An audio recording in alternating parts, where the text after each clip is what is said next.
business anywhere in the world can be risky. But in an emerging market like Nigeria, these risks are magnified. Like many developing nations, Nigeria lacks some of the key physical and political infrastructure that will enable businesses to fully thrive. Government has to just make up its mind what it wants to do about so many sectors of the economy.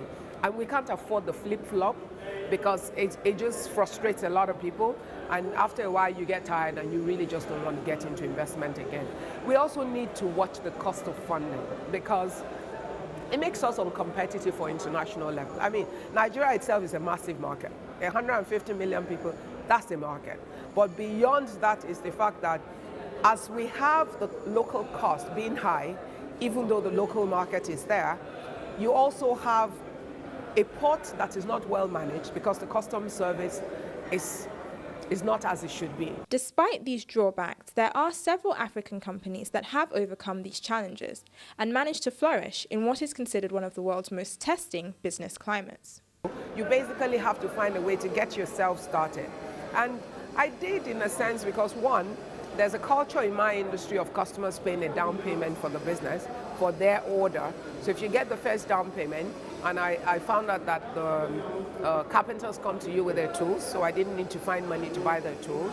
I also realized that a lot of the big machineries that I needed for production, I could rent, I could lease them, use them and pay per day or something. So that's, obviously that reduces your profit margin drastically, but you could get started. And I then grew the business from within itself.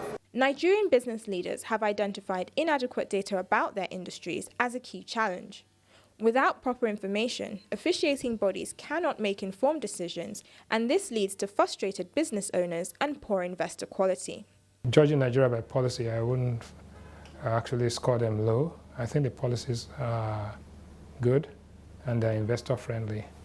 But the biggest problem I have as a constraint to investment in Africa is the quality of the institutions themselves. If you take the Securities and Exchange Commission, the policies are right, the leadership is right, but the institution itself needs to be transformed.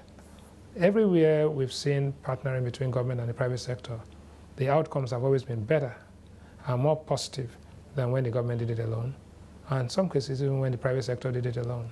Despite the considerable challenges of doing business in Nigeria, it appears that, like anywhere else, the key to success lies in adequate preparation and an efficient strategy.